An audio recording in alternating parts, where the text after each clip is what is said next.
Good afternoon and welcome to another WATCHPRO original interview. And today I am joined by Thierry Chaunu, who is the president and managing partner for BeauGeste Luxury, which is a boutique agent for several brands in North America, and we'll run through them with Thierry in a second. But first of all, it's great to see you, Thierry. You're joining me from New York, I guess? From Manhattan. Hello, everyone. It's really nice to see you, Rob, and thank you for the invitation. Thank you. And how are things in Manhattan today? Is it all quiet? It's starting to open up. Today is a beautiful day, and are starting to go out again. There are still some protests, but for the most part, very civil. A lot of businesses are licking their wounds, and the plywood is starting to be dismantled here and there. So the city is finally back, and New York is very resilient. The New Yorkers are very resourceful, and the spirit is excellent at this moment. Yeah, and if it weren't for the protest, do you think that Fifth Avenue and Madison would have shoppers today?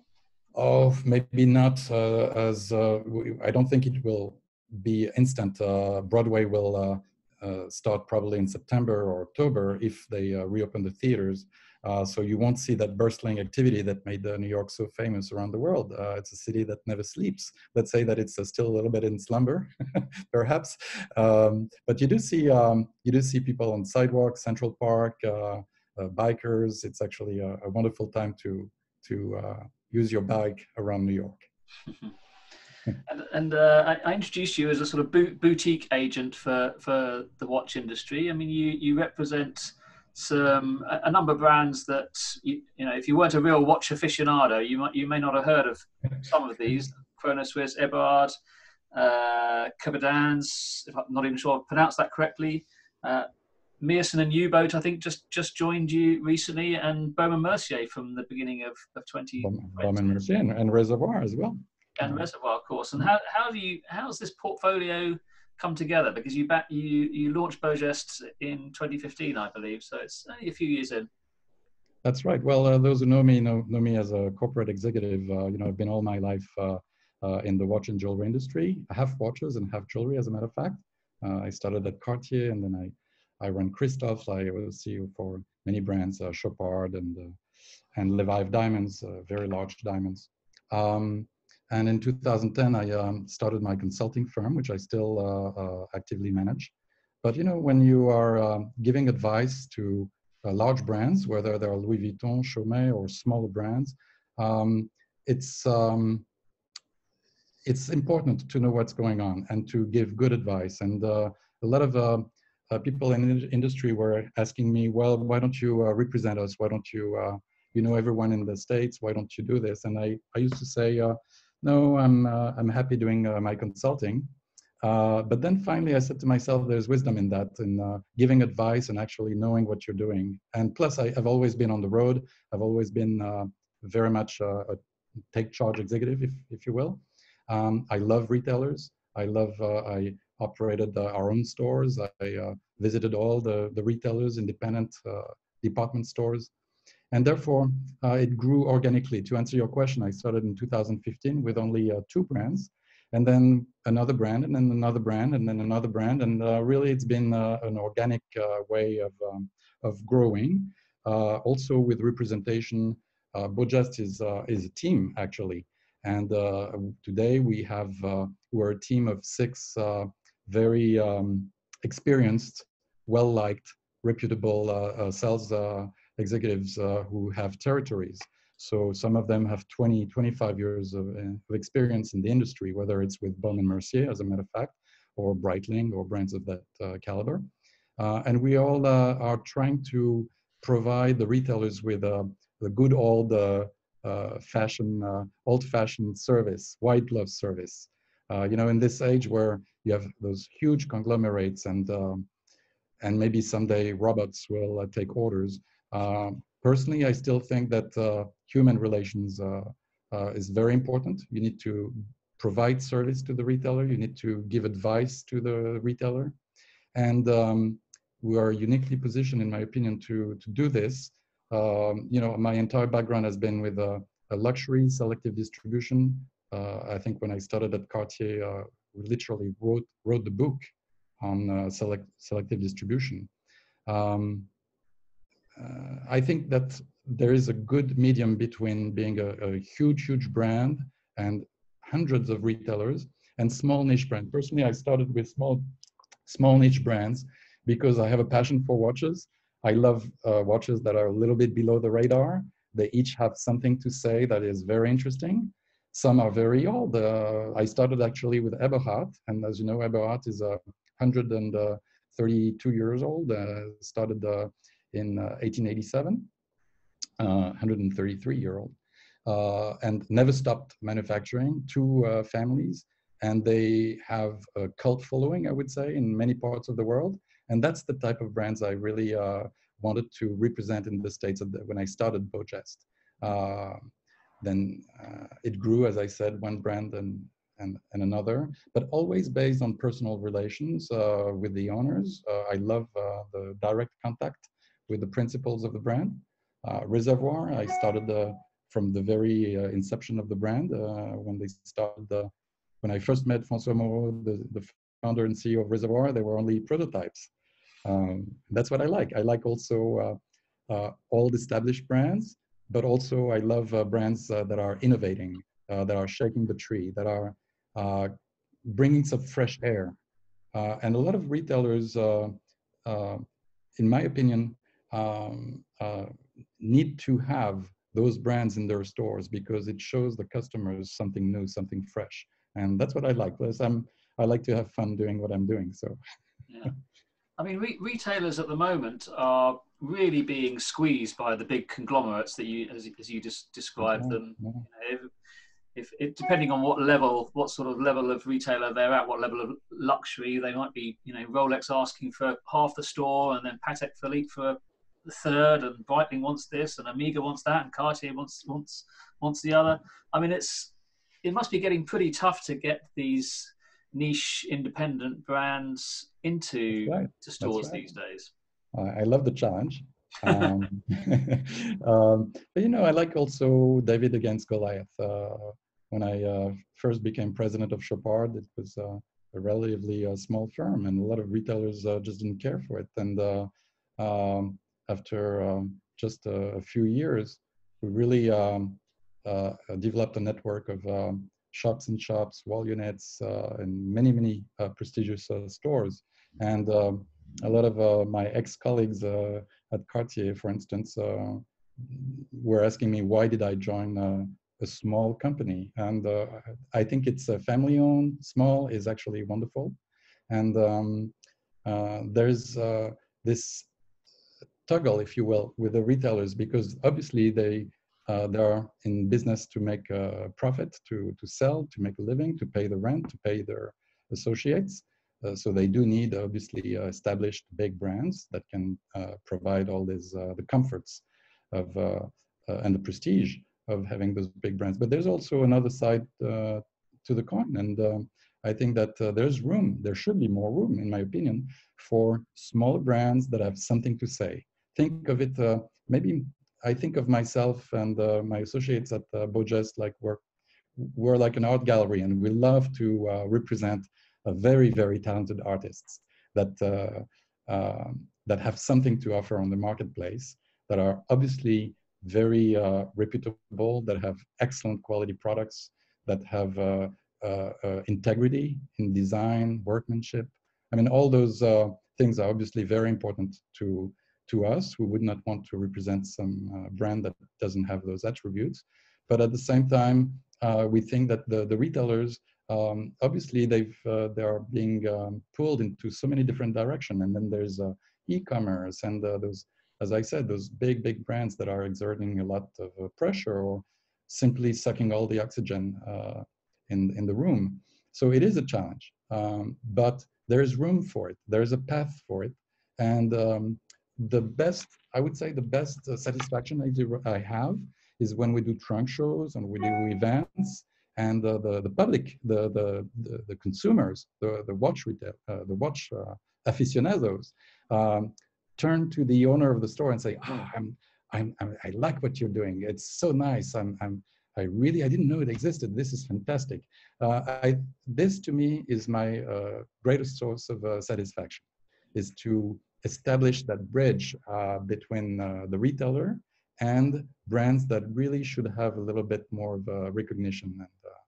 Yeah, I mean, And I this is certainly only think that I think the demand is there for these niche brands. I really liked what Meerson did with Watches of Switzerland right. last year, where Alexander Meerson, who's the designer and owner of the brand, was effectively the designer in residence and would attend events and sit with clients and customize watches. I thought that that designer in residence concept was very strong, and you could see how that could be rolled out by big multiples like like Benbridge, like Mayors, like Chrono, and give people something new to see in different cities, and the brands might move around different cities rather than having to be in every single door. I agree with you. And if you witness the exchange between Alexander in that particular example and the customers who come and meet him, and they are absolutely swayed, and they love it. And this is true luxury. People forget that luxury back in the 19th century was just a little shop, whether it is in the heart of Paris or the heart of London or Milan. Family-owned craftsman shops. But even if you think of it, I remember when I joined Cartier in my youth, when I started my career in 1985. It was still not a huge conglomerate. It was a relatively small firm. Louis Vuitton was a family-owned company with only one store in the States. Hermes, same thing. So this phenomenon of mass luxury is really a phenomenon that we pioneered, I would think, at Cartier, that many brands followed our footsteps. And personally, I take a lot of pride in everything that has been done, because we really created an industry. But there's mass luxury, and there's true luxury in the sense that it is bespoke, one customer at a time. And people who really appreciate craftsmanship, authenticity, the artisans, they are patrons of the art, and they are patrons of true luxury. So one is not opposed to the other, but we straddle a little bit all this, the range, because at BeauGeste, as you mentioned before, we also have been chosen to be the representative for Baume Mercier in the US and Canada. And this is a fantastic brand, 1830, seventh oldest Swiss brand, incredible quality, unsurpassed quality, price. In America, this is the first watch that you offer for graduation, weddings. It's known everywhere. And yes, you have now 200 doors that sell Baume Mercier. So is this true luxury, mass luxury? It is luxury, there's no doubt, but it's affordable luxury. And we do the same thing on the jewelry side with Yadro. I mean, Yadro is an incredible company, 120 countries, millions of Americans, of people around the world buy those figurines in porcelain. When they decided to launch their own jewelry, fashion jewelry, I started doing the consulting for them, and then naturally we were asked to do the distribution. But this is luxury in the sense that each piece is really crafted in Spain in their own workshop, but it's also mass luxury because we're not talking about 2 or 3 pendants or necklaces, we're talking about hundreds of them. But nevertheless, it's about emotion, it's about authenticity, and this is what I like. I think the Baume Mercier is an interesting example and an interesting brand for you to take, because I mean, certainly some of the retailers that I've spoken to, it's a brand that you take because you want to be friends with Richemont. You've got Cartier already, you've got IWC. You take Baume Mercier because Richemont wants you to. But if you peel away Baume Mercier and give it to an agent rather than directly for Richemont, do you not lose that traction in the market? Look, our mission is really to provide the best service possible. And this is really what I'm focused on, and myself and all of us at BeauGeste. It's a fantastic brand. A colleague of yours told me the other day, of all the brands out there, this is the one that has probably the biggest potential, because you have an incredible product at a unsurpassed quality and price ratio. And the design is timeless. If you see all the novelties that were introduced, the Watches and Wonder, we did a virtual Watches and Wonder, just like what we're doing now. I mean, every novelty, the new Hampton, has been extremely well received. And to answer your point, this is all we're not in politics. I'm not in politics. I'm only a representative, as I said, a conductor of great music, or at least I think it's a great partition. And there's, how can you say that Mozart is superior to Liszt or superior to Mahler? You have different tastes, but they're all incredible musicians. And I would like to think that the brands we represent, whether in jewelry or watches, each have incredible music. Whether the music is heard is another story. We're not doing the marketing. We're really only working with the retailers to provide them and their sales associates with the best service we can. And on a practical level, it means getting a phone call at 11 at night. In America, people never really sleep, and I love to answer the phone myself when it's forwarded from the landline to my cell phone and get the call and talk to whether it's a retailer in Hawaii or a consumer in LA or Idaho. I just love the exchange, and I thrive on that. And I think all of us at BeauGeste have the same philosophy. So. Well, good luck avoiding politics dealing with the Swiss watch industry. That might you must be highly skilled.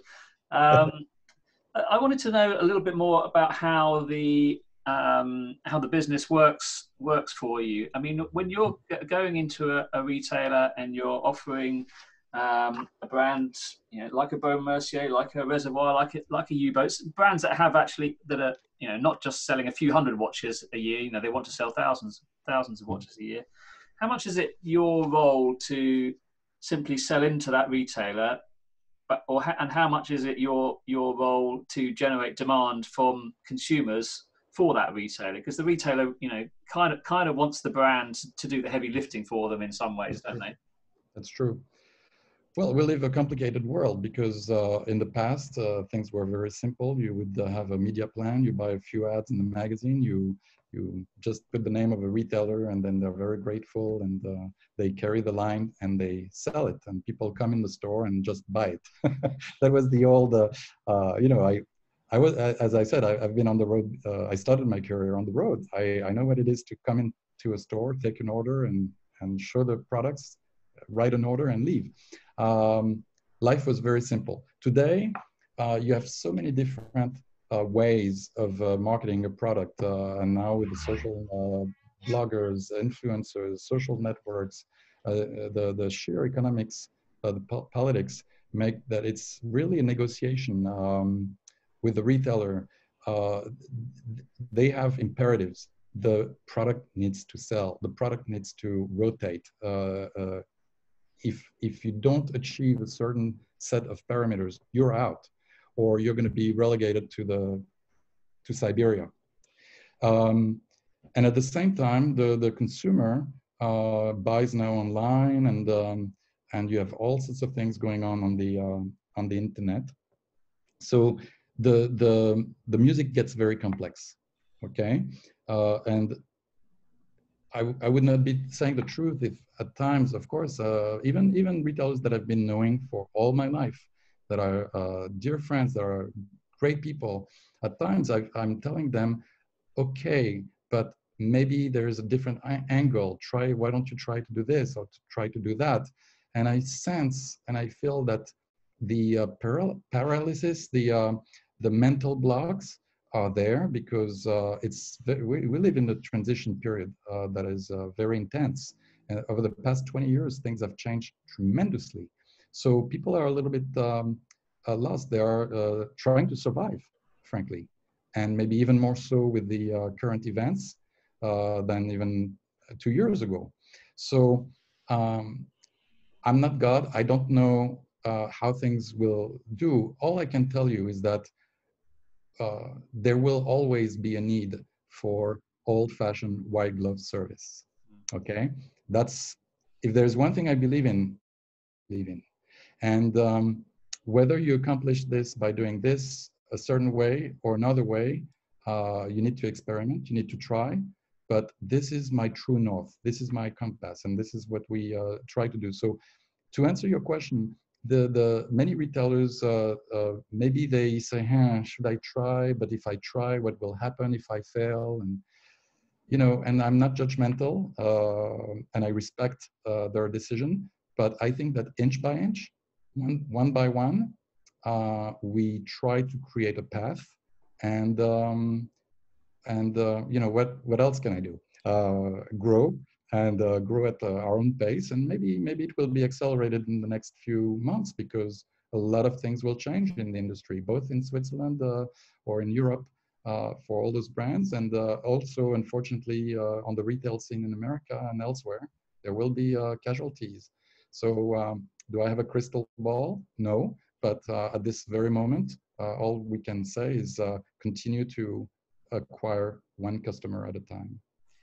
Well, I mean, I suppose the one thing we can be pretty certain of is that the retailers are not going to have the cash they would usually have at this time of year. They are going to have burnt through a lot of money, and I would imagine that's going to make them very much more risk averse when it comes to the choices that they make as we move into the second half of the year.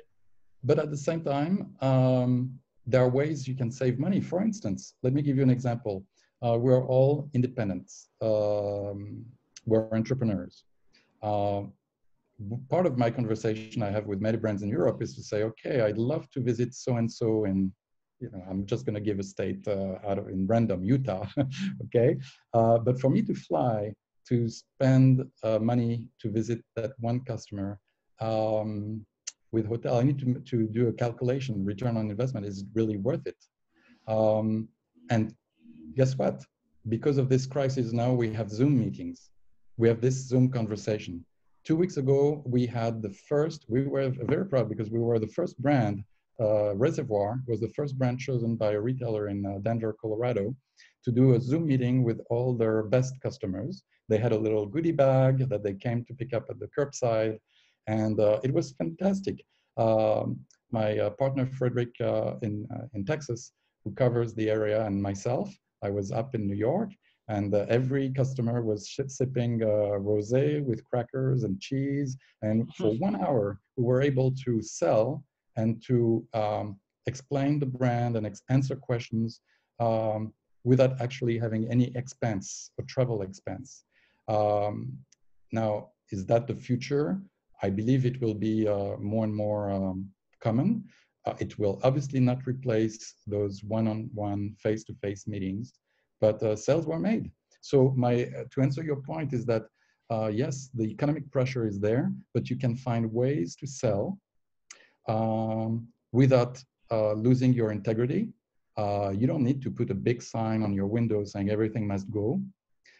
You don't need to do crazy things on the internet.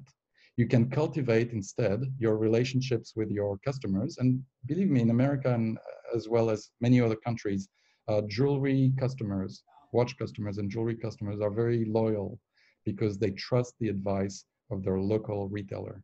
Maybe their grandmother, their mother have shopped there for generations.